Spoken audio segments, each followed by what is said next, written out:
تو کسی بھی غیر مسلم کی کوئی نیکی اللہ تعالیٰ فرما رہا ہے میں قبول نہیں کروں. وہ فی الآخرۃ من، دنیا میں صلہ دے گا. نمتعہم قلیلا، دنیا میں ہم ان کو صلہ دیں گے. اس لیے کہا وہو فی الآخرۃ من الخاسرین، آخرت میں ہم ان کو ناکام کر دیں گے، وہ خسارے میں. دنیا میں اپنی نیکی کا کچھ صلہ وہ پائیں گے. قل تمتعوا، خود اللہ بھی کہہ رہا ہے نفع اٹھا لو میں دے رہا ہوں. لیکن موت کے بعد اولئک الذین، یہ وہ لوگ ہیں جنہوں نے دنیا میں اپنے آپ کو سمجھا کہ ہم تو بہت اچھے کر رہے تھے. حبطت اعمالہم، لیکن ان کے اعمال ضائع ہو گئے اور اللہ تعالیٰ نے ان کی کوئی قیمت نہ لگائی. یہ ایک قانون ہو. دوسرا قانون، جو دین پہ چلنے والے ہیں ان کے ساتھ کیا ہوگا؟ اگر وہ پورے دین پر چل رہے ہیں تو پھر قرآن خوشخبری دیتا ہے انتم الاعلون، تم سب سے بلند رہو گے، تم سب سے عزت والے ہوگے. ان کنتم مؤمنین، اگر یہ دین پر چلنے والے ہوں گے پورے تو پھر کیا ہوگا؟ لفتحنا علیہم برکات من السماء والارض، زمین آسمان کی برکتوں کے دروازے تمہارے لیے اللہ تعالیٰ کھول دے گا. صرف دنیا میں اللہ کیا کرے گا اس کو میں آپ کو بتا رہا ہوں، جو اللہ نے قرآن میں وعدے کیے ہیں. اگر تم پر کوئی دشمن چڑھ آتا ہے تو وَكَانَ حَقًّا عَلَيْنَا نَصْرُ الْمُؤْمِنِينَ، پھر میرے ذمے ہے میں تمہاری مدد کروں. اور اگر اللہ تمہاری مدد کرے تو پھر کیا ہوگا؟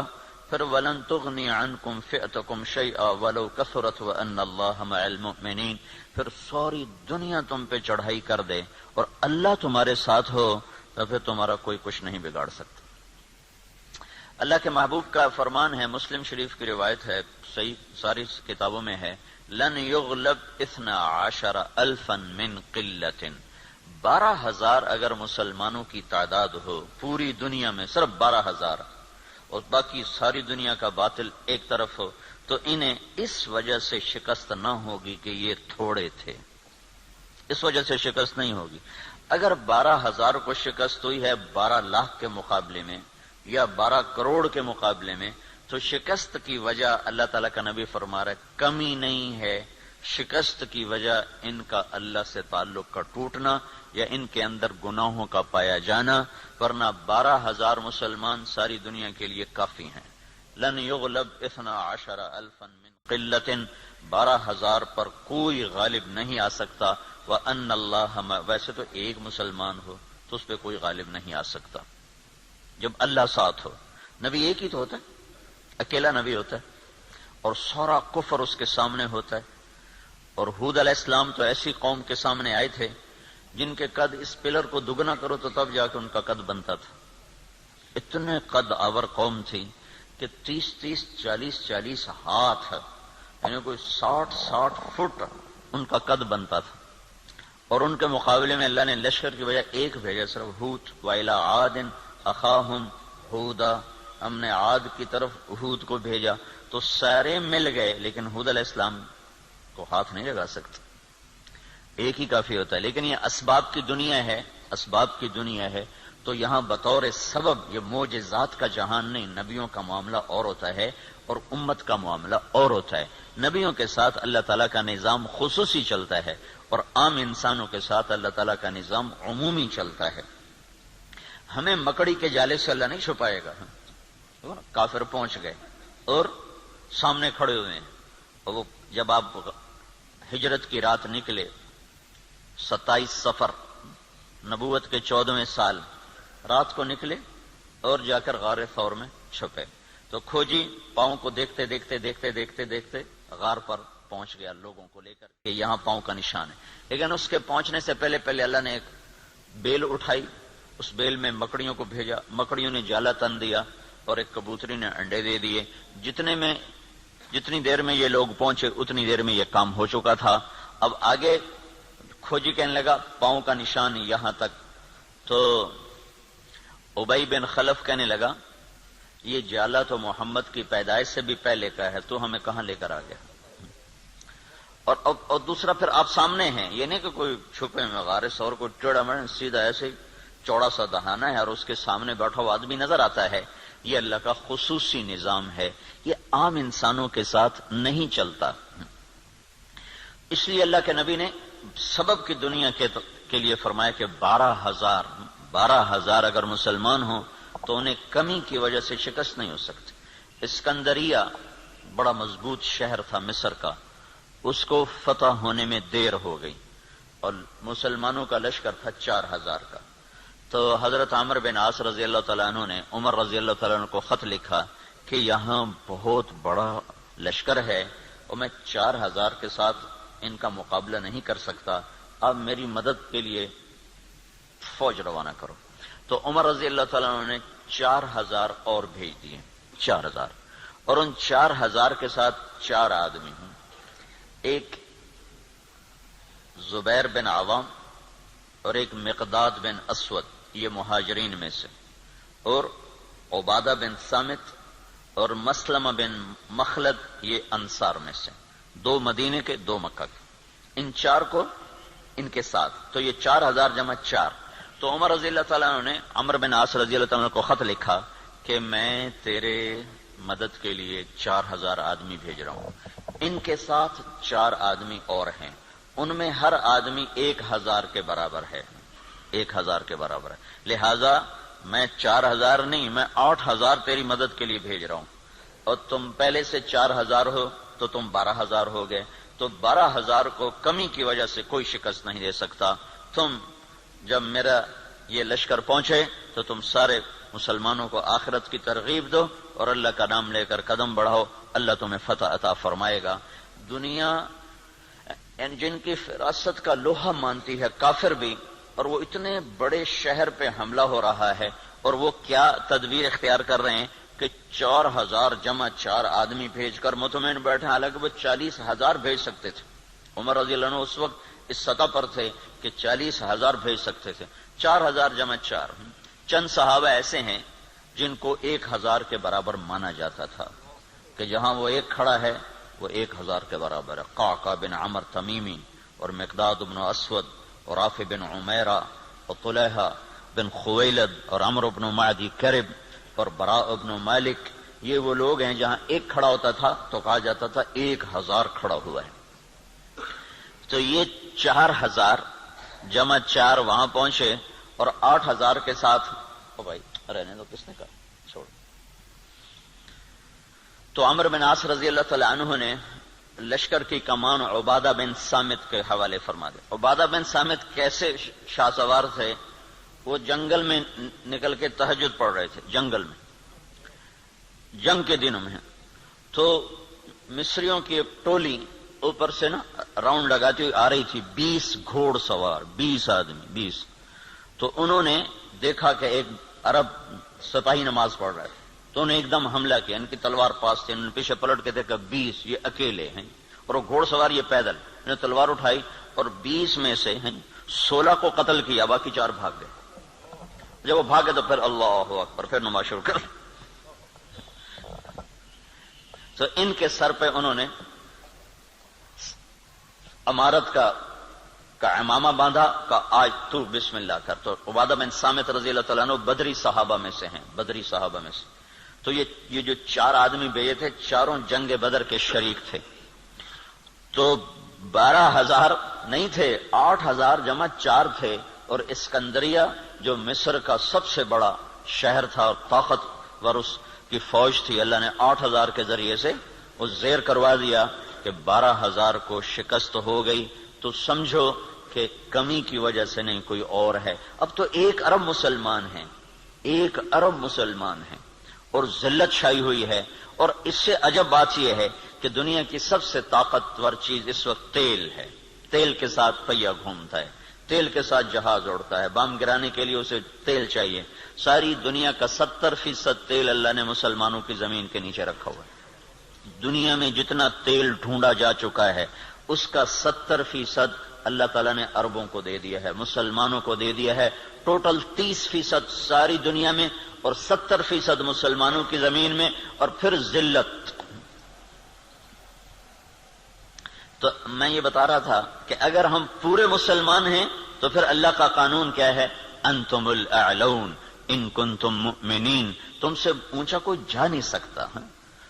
وَلِلَّهِ الْعِزَّةُ وَلِرَسُولِهِ وَلِلْمُؤْمِنِينَ، عزت صرف تمہیں ملے گی، کافر کو ذلت ملے گی۔ لَفَتَحْنَا عَلَيْهِمْ بَرَكَاتٍ مِّنَ السَّمَاءِ وَالْأَرْضِ، زمین آسمان کی برکتوں کے میں دروازے کھول دوں گا، اور تمہاری زمین کا ذرہ ذرہ وہ برکت بنے گا، آسمان کا قطرہ قطرہ وہ برکت بنے گا۔ تم پہ دشمن چڑھے گا تو کان حقا علینا نصر المؤمنین، میرے ذمے ہے میں تمہاری مدد کروں، میں خود آؤں گا۔ ان تستفتحوا فقد جاءکم الفتح وان تنتهوا فهو خیر لکم وان تعودوا نعود۔ اللہ اکبر، یہ جنگ بدر کی آیات ہیں۔ اللہ تعالیٰ کہہ رہا ہے پتہ چل گیا نا تمہیں کہ اللہ کس کے ساتھ ہے، اور تم کہا کرتے تھے حق کو واضح کر، آج حق واضح ہوا کہ تم ذلیل ہوئے اور بے ہتھیار بے سر و سامان وہ کامیاب ہوئے۔ اب جاؤ اور بس کر دو تو تمہارے لیے اچھی بات ہے، اگر تم لوٹو گے تو میں لوٹوں گا۔ ان تعودوا نعود، اگر تم آؤ گے تو میں آؤں گا۔ تو بھلا اللہ کے ساتھ کون لڑے؟ جب ہرمزان، تستر ایک جگہ تھی ایران کی کا ایک صوبہ تھا تستر، وہ 1 سال کے بعد فتح ہوا تھا۔ اس پر اتنی لمبی جنگ چلی کہ 1 سال، ایک قلعہ 1 سال لے گیا تھا۔ تو اس کے سردار ہرمزان پکڑا گیا، زندہ پکڑا گیا۔ تو عمر رضی اللہ عنہ نے فرمایا کہ اسے مدینے بھیجو۔ جب وہ مدینے پہنچا تو عمر رضی اللہ عنہ نے پوچھا بھائی کیا حال ہے؟ کہنے لگا کیا پوچھتے ہو؟ جب ہمارا تمہارا مقابلہ تھا تو ہم تمہیں اپنے جوتے کی نوک پہ نہیں لکھتے تھے، جب تم نے اللہ کو ہمارے سامنے کھڑا کر دیا تو اب اللہ سے کون لڑے؟ یہ ایک مجوسی ایرانی سردار کی بات تھی، جب اللہ کو سامنے کھڑا کر دیا تو اب اللہ سے کون لڑے؟ پھر وہ ایمان لایا، کلمہ پڑھا، حضرت عمر کے بڑے اچھے ساتھیوں میں وہ شمار ہوتے رہے رحمت اللہ علیہ۔ تو اگر پورا دین ہے تو پھر اللہ یہ قانون بتا رہا ہے، اگر ادھورا دین ہے پھر کیا ہوگا؟ پھر وہی ہوگا جو ہو رہا ہے، لیکن میں قرآن سے بھی بتاؤں گا کہ کیا ہوگا۔ ہوگا تو وہی جو ہم دیکھ رہے ہیں، لیکن اللہ کا قرآن بھی اس کی طرف نشاندہی کرتا ہے، بتلاتا ہے کہ اگر تم ادھورے چلو گے، پورے نہیں چلو گے۔ دیکھو نا 33 نمبر لے کر بھی تو آدمی پاس ہوتا ہے، لیکن کوئی اس کو جاب دیتا ہے، کوئی نوکری دیتا ہے۔ کہا جی کون سے ڈویژن ہے؟ کہا جی 3rd ڈویژن کا، جا جتی چاہتے ہونے نکل جائے۔ 1st ڈویژن والے کو لوگ دیکھتے ہیں کہ ہاں بھائی کتنے نمبر لیے تھے آپ نے، کتنا ایکسپیرینس ہے آپ کا؟ تو ہم 33 نمبر والے مسلمان ہیں، تو اللہ سے ہم مانگتے ہیں 100 نمبر والا معاملہ۔ تو اب اللہ تعالیٰ کا قرآن بتاتا ہے، کیا کہتا ہے؟ وَلَنُذِيقَنَّهُمْ مِنَ الْعَذَابِ الْأَدْنَى دُونَ الْعَذَابِ الْأَكْبَرِ لَعَلَّهُمْ يَرْجِعُونَ۔ جب تم ادھورے چلو گے نا، کبھی نماز پڑھی کبھی چھوڑ دی، کبھی روزہ رکھا کبھی چھوڑ دیا، کبھی حلال کھایا کبھی حرام کھایا، کبھی جھوٹ بولا کبھی سچ بولا، کبھی سود پہ چلے کبھی حلال پہ چلے، جب تم یہ سارا گڑبڑ کر دو گے تو پھر میں کیا کروں گا؟ وَلَنُذِيقَنَّهُمْ مِنَ الْعَذَابِ الْأَدْنَى، میں تمہیں چھوٹے چھوٹے عذاب دوں گا، دون العذاب الاکبر، بڑا عذاب نہیں دوں گا۔ بڑا عذاب کیا ہے؟ قرآن کی دوسری آیت فَيُعَذِّبُهُ اللَّهُ الْعَذَابَ الْأَكْبَرَ يَصْلَى النَّارَ الْكُبْرَى، جہنم کی آگ، دوزخ کی آگ، یہ بڑا عذاب ہے اور یہ خوفناک عذاب ہے۔ اس سے توبہ توبہ۔ اوہو انہا لغا، بھڑکتی ہے، نزاعۃ للشوا، کھال کھینچ دیتی ہے۔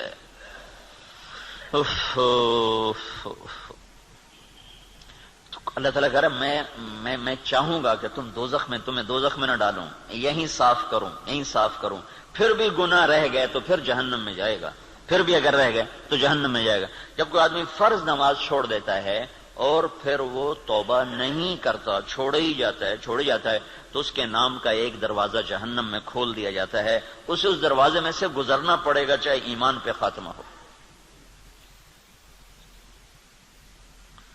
اللہ تعالیٰ کے نبی جب معراج پر گئے تو ایک جگہ دیکھا لوگ الٹے لٹکے ہوئے نا، تو ان کو نیچے سے آگ جلا رہی، ان کے پاؤں بندھے ہوئے رسے سے اور ان کو نیچے سے آگ جلا رہی۔ تو آپ نے پوچھا یہ کون لوگ ہیں؟ کہا جو روزہ نہیں رکھتے تھے۔ تو روزہ نہ رکھنا یہ تو مسلمان کے لیے، کافر سے تو روزہ مطلوب نہیں۔ ایک جگہ آپ نے دیکھا ایک آدمی لیٹا ہوا ہے تو ایک فرشتے کا ہاتھ میں پتھر ہے بہت بڑا، اس کے سر کے اوپر مارتا ہے، اس کا سر کیما ہو جاتا ہے، پتھر دور جا گرتا ہے، وہ پتھر اٹھانے جاتا ہے، واپس آنے تک اس کا سر ٹھیک ہو جاتا ہے، وہ پھر اس کے سر پہ پتھر مارتا ہے، وہ پھر کیما ہو جاتا ہے۔ تو آپ نے پوچھا یہ کون ہے؟ کہ یہ وہ جو عشاء کی نماز پڑھے بغیر سو جاتا تھا۔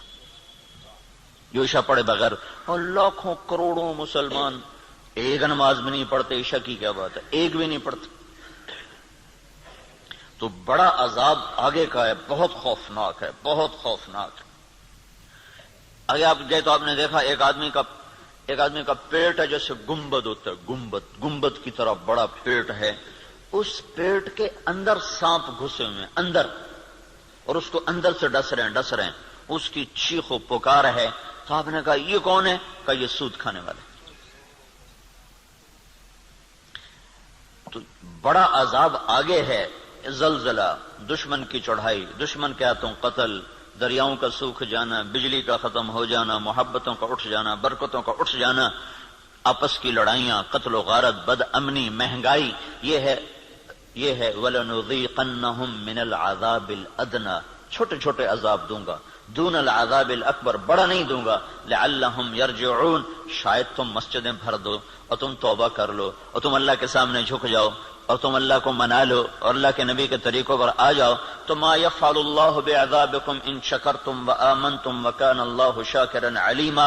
اللہ تعالیٰ فرماتا ہے تمہیں سزا دے کے مجھے کیا خوشی ہوتی، تمہیں سزا دے کے مجھے کیا خوشی ہوتی. تم انسان بنو، جو کہتا ہوں کرو، جس سے روکتا ہوں چھوڑو، تو میں تمہیں عذاب دے کے مجھے کوئی خوشی نہیں ہے، لیکن تم میرے مان کے چلو، میرے بن کے. آپ 5000 تنخواہ دے کر اگلے کی کھال اتار دیتے، ذرا سا گڑبڑ کر دے تو اس کی ماں بیٹی نہیں چھوڑتے. اور اللہ تعالیٰ سر سے لے کر پاؤں تک وجود دیتا ہے، ایک سیل ساری دنیا مل کے نہیں بنا سکتی. ایک سیل میں جو جہان کام کر رہا ہے ساری دنیا عاجز ہے اس ایک سیل کا. صرف ایک سیل کا جہان سمجھنے سے دنیا کا انسان عاجز ہے. اور کئی خرب سیلز جمع ہوتے ہیں تب اللہ ایک انسان بناتا ہے. ہر سیل میں ایک کائنات ہے جس کا نظام اللہ تعالیٰ چلاتا ہے. تو اس کے بعد اس کا اتنا حق نہیں ہے کہ میری مان کے چل، میری مان. اطیع اللہ و اطیع الرسول، اللہ کی مانو اور اللہ کے رسول کی مانو، اپنی مرضی پہ نہ چل. اور پھر اس میں اللہ تعالیٰ ایک ہمارے ساتھ سودا کرتا ہے کہ عبدی انت ترید وانا ارید ولا يكون الا ما ارید فان سلمت لي فيما ارید کفیتک فيما ترید وان لم تسلم لي فيما ارید اتعبتک فيما ترید ولا يكون الا ما ارید. اے میرے بندے، ایک تیرا ارادہ ہے، ایک تیرے رب کا ارادہ ہے. جو تو چاہتا ہے وہ اللہ کے ارادے کے بغیر نہیں ہو سکتا، جو اللہ چاہتا ہے وہ تمہارے بغیر کر دیتا ہے. تو ایک کام کرو، یہ اس چند روزہ زندگی میں جو میں کہوں کرتے جاؤ کرتے جاؤ کرتے جاؤ کرتے جاؤ. یہ نہ دیکھو کہ نفع کیا ہے نقصان کیا ہے، یہ دیکھو کہ اللہ کیا چاہتا ہے اور اللہ کا رسول کیا کہتا ہے. بس تم یہ کرتے جاؤ تو کیا ہوگا، کفیتک فیما ترید، جو تم چاہو گے میں کر دوں گا. وَإِن لَّمْ تُسَلِّمْ لِي فِيمَا أُرِيدُ، اگر تم نے یہ نہ کیا تو أَتْعَبْتُكَ فِيمَا تُرِيدُ وَلَا يَكُونُ إِلَّا مَا أُرِيدُ، تو پھر میں تمہیں تیری چاہتوں میں تھکا دوں گا، تو جو خوار کر دوں گا اور ہوگا وہ جو تیرا رب چاہتا ہے. تو ادھورے دین پر کیا ہوتا ہے، ادھورے دین پر ہاں اللہ تعالیٰ یوں کہتا ہے ضرب اللہ مثلا قریة كانت آمنة مطمئنة يأتيها رزقها رغدا من كل مكان فكفرت بأنعم الله فأذاقها الله لباس الجوع والخوف بما كانوا يصنعون. جب تم دین پر چلتے ہو تو اللہ کہتا ہے میں خوف دور کر دیتا ہوں، ولا يبدلنهم من بعد خوفهم امنا، میں خوف دور کرتا ہوں، امن قائم کرتا ہوں، بے برکتی دور کرتا ہوں، برکتیں لے کر آتا ہوں. اور جب تم بگڑتے ہو تو پھر میں کیا کرتا ہوں کہ میں ساری برکتیں واپس لیتا ہوں. پھر اور کیا کرتا ہوں، پھر میں خوف طاری کرتا ہوں اور بھوک طاری کرتا ہوں. فَأَذَاقَهَا اللَّهُ لِبَاسَ الْخَوْفِ وَالْجُوعِ. جب تم میری مانتے ہو تو زمین آسمان تمہاری نوکری کرتے ہیں، اور جب تم پھر ٹکراتے ہو تو پھر کیا ہوتا ہے کہ میں برکتیں واپس لیتا ہوں اور بھوک اور خوف کا لباس پہنا دیتا ہوں. دیکھو یہاں لباس کا ہے، لباس ہے، لباس سارے جسم پر ہوتا ہے. خوف دل کی کیفیت کا نام ہے اور بھوک پیٹ کی کیفیت کا نام ہے. صرف پیٹ میں بھوک ہوتی ہے اور سارا بدن بے قرار ہوتا ہے، صرف دل میں خوف ہوتا ہے اور سارا بدن بے قرار ہوتا ہے. اور اگر جسم کے ایک ایک رونگٹے میں بھوک پڑ جائے اور ایک ایک رونگٹے میں بھوک ڈال دی جائے اور ایک ایک رونگٹے میں اللہ تعالیٰ خوف ڈال دے تو پھر اس آدمی کا کیا حال ہوگا، یا اس معاشرے کا کیا حال ہوگا جس کے روئیں روئیں میں خوف اور بھوک کو ڈال دیا جائے.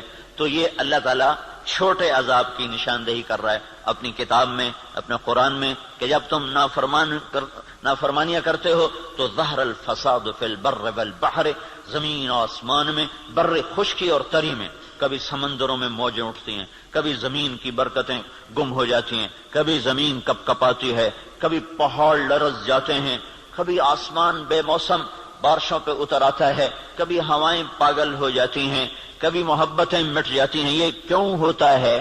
یہ کیوں ہوتا ہے؟ جب تم بما کسبت ایدی الناس، یہ تمہارے اپنے ہاتھوں کی کمائی سے ہوتا ہے، تمہارے اللہ کا ارادہ نہیں، تمہارے اپنے ہاتھوں سے ہوا ہے۔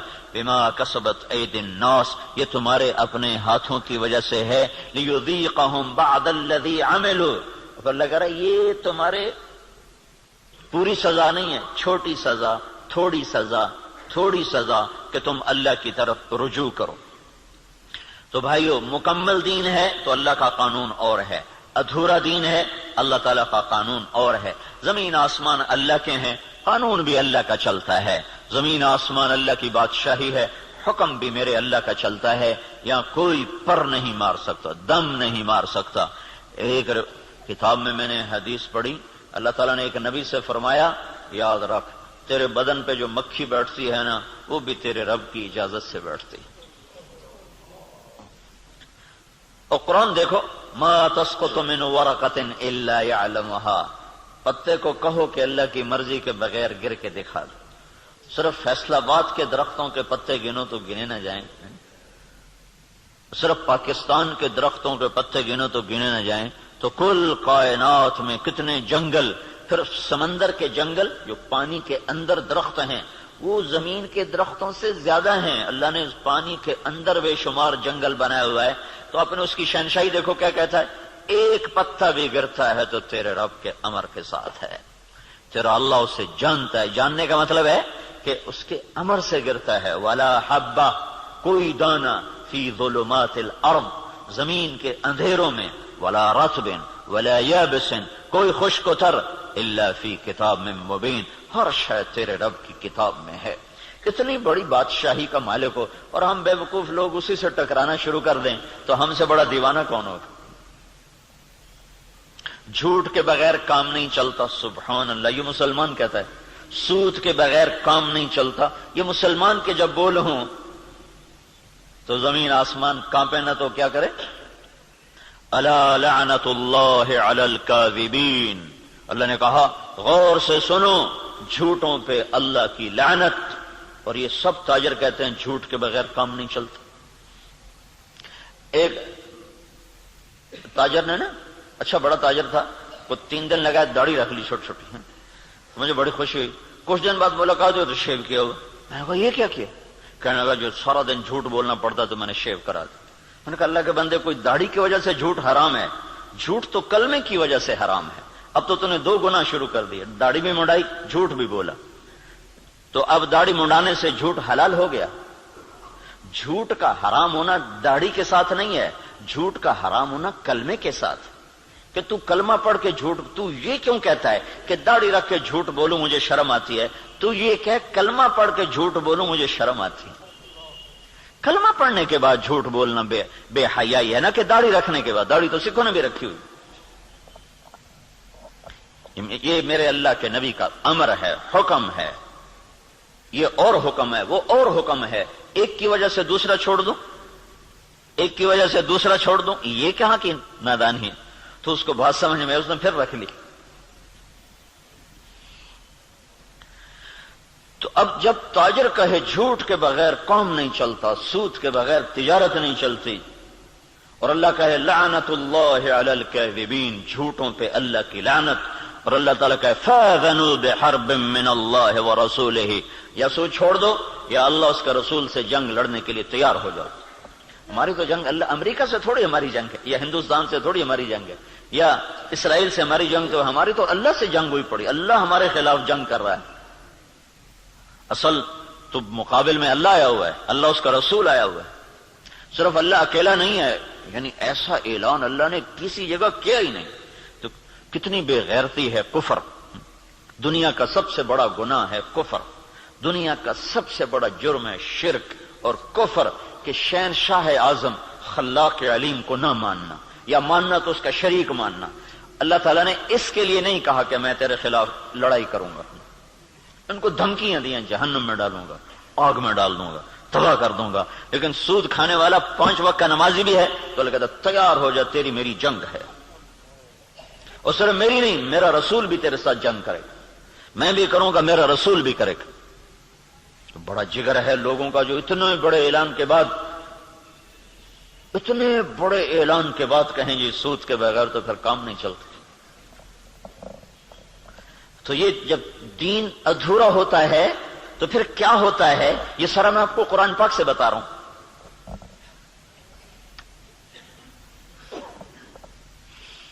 ہائے ہائے میرے بھائیو، اگر اللہ کے رسول کی ہمیں پشت پناہی نہ ہوتی تو اللہ کی قسم ہم بندر خنزیر بن چکے ہوتے۔ دعا دو اس مدینے والے کو جو اتنا رویا ہے۔ کوئی نبی اتنا نہیں رویا کہ اللہ کو جبریل بھیجنا پڑے کہ بس کر، اتنا نہ رو۔ کوئی نبی اتنا نہیں رویا ہے، اور تمہارا نبی اتنا رویا ہے کہ ایک دفعہ نہیں سینکڑوں دفعہ جبریل آیا ہے، یا رسول اللہ کہہ رہا ہے اتنا نہ رو۔ اور اس کو چھوڑو، قرآن کی گواہی سنو، قرآن کی جو قیامت تک پڑھا جائے گا، قیامت تک پڑھا جائے گا، اور ہر گھر میں ہے۔ حدیث پاک تو انہی کے گھر میں ہوگی جس کو تھوڑا حدیث کا علم ہے، لیکن قرآن تو ہر پڑھے لکھے ان پڑھ کے گھر میں ہوتا ہے۔ تو میرا اللہ قرآن میں اپنے نبی سے کہتا ہے فَلَا تَذْهَبْ نَفْسُكَ عَلَيْهِمْ حَسَرَاتٍ، میرا نبی یہ انسانوں کے لیے اتنا نہ رو کہ روتے روتے تو خود ختم ہو جائے۔ یہ اگر ان کے آنسو نہ ہوتے اور ان کی دعائیں نہ ہوتی اور ان کا رونا دھونا نہ ہوتا تو اللہ ہم پر بھی ایسے ہی رندہ چلاتا جیسے پہلی قوموں پہ رندہ چلا کہ بندر بنا دو، خنزیر بنا دو، پتھروں سے دبا دو، پانیوں سے بہا دو، ہواؤں سے اڑا دو، کر دیتا۔ اللہ کی ہم سے کیا رشتہ داری، کیا تعلق؟ ان اللہ لغنی عن العالمین، لگا میں سب سے بے نیاز، سب سے غنی۔ سب سے پہلا رسول نوح علیہ السلام، اور 5 بڑے رسولوں میں ایک نوح علیہ السلام، ابراہیم علیہ السلام، موسیٰ علیہ السلام، عیسیٰ علیہ السلام، محمد صلی اللہ علیہ وسلم۔ 5 بڑے رسولوں میں 1,24,000 نبی اور رسول، 313 رسول، پھر 313 میں 5 سب سے اعلیٰ نمبر، ان میں سب سے بڑے محمد الرسول اللہ صلی اللہ تعالی علیہ وسلم ہیں۔ تو اللہ تعالیٰ نوح علیہ السلام سے اللہ نے کہہ دیا انی اعظک ان تکون من الجاہلین۔ اللہ اکبر، اللہ اکبر۔ نوح دوبارہ سفارش کی تو نبوت جا سکتی ہے، اللہ اکبر۔ حالانکہ اللہ نے لینی نہیں تھی، لیکن اللہ نے اپنی بے نیازی دکھائی ہے کہ میں نے تمہیں کہا تھا کافر کے لیے دعا نہ کرنا، کافر کے لیے دعا نہ کرنا، اور یہ کافر ہے۔ انہ لیس من اہلک انہ عمل غیر صالح فلا تسألنی ما لیس لک به علم انی اعظک ان تکون من الجاہلین۔ اس لیے تو نوح علیہ السلام قیامت کے دن کہیں گے میں نہیں آج سفارش کر سکتا، میں نے اپنے بچے کے لیے دعا مانگی تھی۔ اور نوح علیہ السلام کو پتہ نہیں تھا کہ یہ کافر ہے، اگر پتہ ہوتا تو کبھی نہ مانگتے، اس لیے انہوں نے کہا لا تکن من الکافرین۔ اگر پتہ ہوتا تو کہتے لا تکن من الکافرین، انہیں پتہ نہیں تھا، وہ منافق تھا، کہ لا تکن مع الکافرین۔ مع اور من، مع کا مطلب تھا کہ تو مسلمان ہے تو کافروں کے ساتھ کیوں جا رہا ہے؟ ان کو معلوم نہیں تو اس نے اپنا کفر چھپائے رکھا۔ اگر معلوم ہوتا تو پھر کہتے لا تکن من الکافرین، کافروں میں سے مت ہو۔ کہا نوح دوبارہ بات نہیں کرنی ہے، دوبارہ نہیں بات کرنی ہے۔ تو اللہ تو اتنا بے نیاز ہے، تو ہماری کیا حیثیت؟ یہ تو اس سے محمد مصطفیٰ سے اللہ نے پیار ہی ایسا کیا ہے کہ اس کے طفیل ہم بھی نبھ گئے، اور ہماری بھی لاٹری نکل آئی کہ اللہ نے ہمیں حضرت محمد صلی اللہ تعالی علیہ وسلم کا امتی بنا دیا، اور ان کی دعائیں بیچ میں حائل ہو گئیں۔ یا رب امتی امتی، یا رب امتی امتی، کہ آخر ایک رات آپ رو رہے ہیں اور کہہ رہے ہیں یا اللہ، ابراہیم علیہ السلام نے کہا تھا فَإِنَّهُ مِنِّي وَمَنْ عَصَانِي فَإِنَّكَ غَفُورٌ رَحِيمٌ۔ یا اللہ جو یہ آپ نے بات دہرائی قرآن کی آیت، پھر کہا یا اللہ عیسیٰ علیہ السلام نے تجھ سے کہا تھا ان تعذبهم فإنهم عبادك وإن تغفر لهم فإنك أنت العزيز الحكيم۔ اے میرا رب تو انہیں معاف کر دے، تو مہربان ہے، تو انہیں پکڑ لے تو رب ہے، عذاب دینا تجھے حق ہے، معاف کرنا بھی تیری رحمت ہے، تیری مرضی ہے۔ دونوں نبیوں نے کہا تیری مرضی، یا اللہ یا اللہ، نہ میں ابراہیم کی کہتا ہوں نہ میں عیسیٰ کی کہتا ہوں، میں تو اپنی کہتا ہوں، یا رب امتی امتی یا رب امتی امتی یا رب امتی۔